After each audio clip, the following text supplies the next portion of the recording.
நேற்றைய தினம் வெள்ளை மாளிகையில டொனால்ட் ட்ரம்ப் சில விஷயங்களை பகிர்ந்து கொண்டார். அதாவது ஈரான் தன்னுடைய வலிமையை இழந்து விட்டது, ஈரான் மீதான ஆக்கிரமிப்பு பலம் பொருந்தின ஒரு ஆக்கிரமிப்பாக இருக்குது.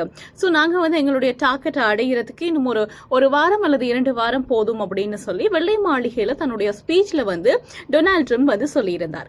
இதுக்கு பதிலடியாக ஈரான் ஒரு விஷயத்தை இப்ப பகிர்ந்திருக்கு.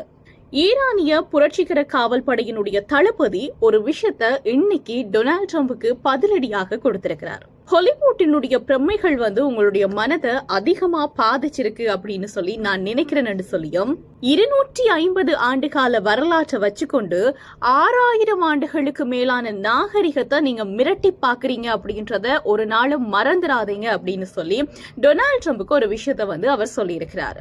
ஈரானினுடைய திறன்கள் பத்தி உங்களுக்கு என்ன தெரியும் அப்படின்ற மாதிரி ஒரு கேள்வியை எழுப்பினதோட உங்களுடைய தவறான கணிப்புகள் அமெரிக்காவை புதைகுழிக்குள் தள்ளுவதற்கான வாய்ப்புகள் அதிகம் இருக்கு அப்படின்றத மறந்துடாதீங்கன்னு சொல்லியும் அவர் ஒரு எச்சரிக்கையை விடுத்திருக்கிறார்.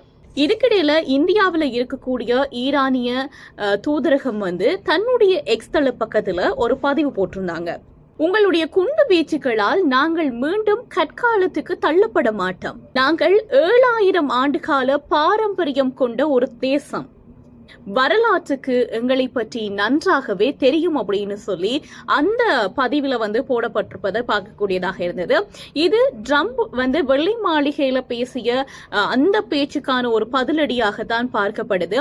சோ மிகப்பெரிய ஒரு கேள்விக்குறியான விஷயம் என்ன அப்படின்னு பார்த்தா, இந்த ஈரானுக்கும் அமெரிக்காவுக்கும் இடையிலான போர்னால உலக நாடுகள் அத்தனையும் ஏதோ ஒரு விதத்துல பாதிப்புகளை சந்திச்சு கொண்டிருக்குது.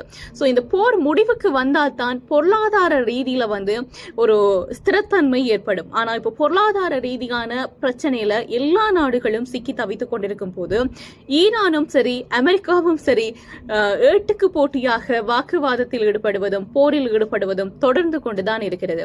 சோ இவங்க சமாதானத்துக்கு வருவாங்க, இந்த போர் முடிவுக்கு வரும் அப்படின்னு சொல்லி எவ்வளவுதான் எல்லா நாடுகளும் எதிர்பார்த்து காத்திருந்தாலும் அது ஒரு கேள்விக்குறியான விஷயமாக மாறி இருக்குது.